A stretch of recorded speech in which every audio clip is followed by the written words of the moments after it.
What happened during the Void Century, and what were the Ancient Kingdom and the Alliance of 20 Kings fighting over? Who were these three winged races and the Lunarians, and most importantly, why is their history being erased? Well, today, I'm going to talk about a theory that explains exactly what happened over 800 years ago, and even how Imu's power let them get away with it scot-free.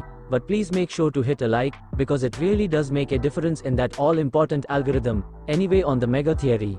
Gotcha. Let's start by talking about what we already know about the Ancient Kingdom and all in one piece. What we know already is that there was once an ancient kingdom that was prosperous and powerful. This kingdom fell in battle against the alliance of 20 kings that now form the world government.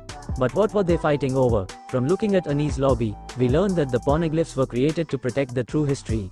This tells us that the war was fought to conceal this true history. This is also reflected in Skypiea, where we learned that the historical books of Shandia were destroyed.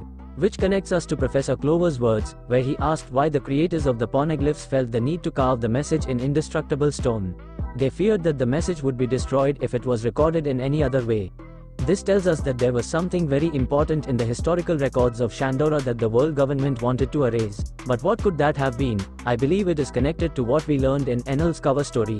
In Enel's cover story, we learned that the three winged races came down from the moon city of 𝚤𝚑𝚡 in search of natural resources. This connects to 𝚲𝚘𝚙𝚢𝚛 explaining that 𝙲𝚘𝚙𝚢𝚛 became known as Holy Land, because it offered soil to grow plants, known to them as 𝚲𝚘𝚙. When we look at the parallels between 𝚲𝚘𝚙 and 𝚲𝚙𝚢𝚗, in the case the fact that they are both called Holy Land, it becomes clear that these were the places where the winged races settled and found the natural resources that they were seeking.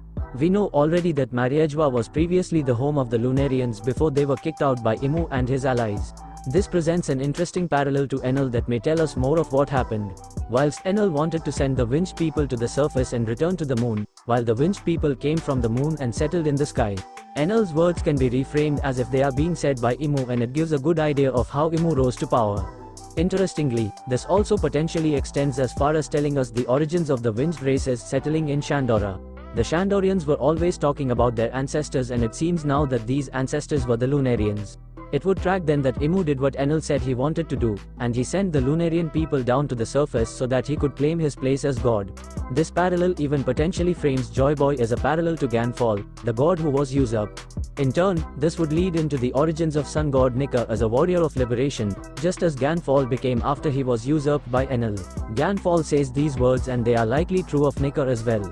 This may also be paralleled by the fate of the Shandorians, who fought to reclaim their holy land when they were evicted from it. It is likely that the same thing happened to the Lunarians. So this tells us that the roots of the Void Century go back as far as the arrival of the winged races, and it is clear enough that it is their history that is being erased.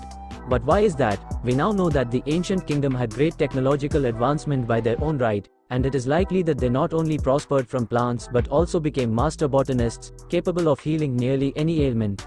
This is where the events connect to the alliances made by the winged races, one of which we know to be with Wanu. There is now quite substantial evidence that indicates that Wanu and Shandia were once connected until around 400 years ago, the same time as Shandia was attacked. With the Kazuki and other families of Wanu, the ancient kingdom would have also added master masonry to their already exceptional kingdom. This begins to tell us why Imu and others may have felt threatened or jealous of this great kingdom. It seems likely that these winged races also formed other alliances with other races beside the people of Wanu, although there is much less evidence of this so far. It seems likely that they also had alliances with the minks and the fish folk. And with the addition of the fish folk, the ancient kingdom would have also gained mastership rights and additional strong warriors. However, I believe that the fish folk never managed to unite with the ancient kingdom. That is where the failed meeting of the two sovereigns comes. I believe that the original meeting of the two sovereigns was set to take place in 𝚲𝚙𝚢𝚗, where Wanu and Shandia could still be found at the time, 800 years ago. It was the intention to have the fish folk join the great kingdom, but this was when Imu and his allies moved against them.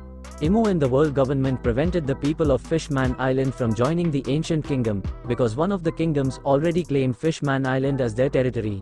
This led to the formation of the alliance of 20 kings in order to oppose the great kingdom. It was with this that the war began and continued throughout the following century, leading up to the fall of the Lunarians and the establishing of the world government.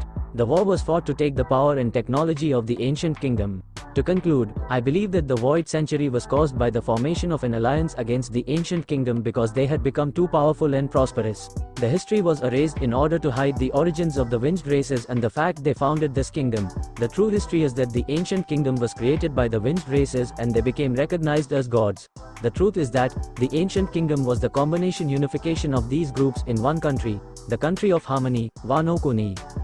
And that's it for the theory of void century. I hope you all enjoyed this video, and I also asked you to subscribe to help us. It will also help us to grow more, and if you like, please subscribe.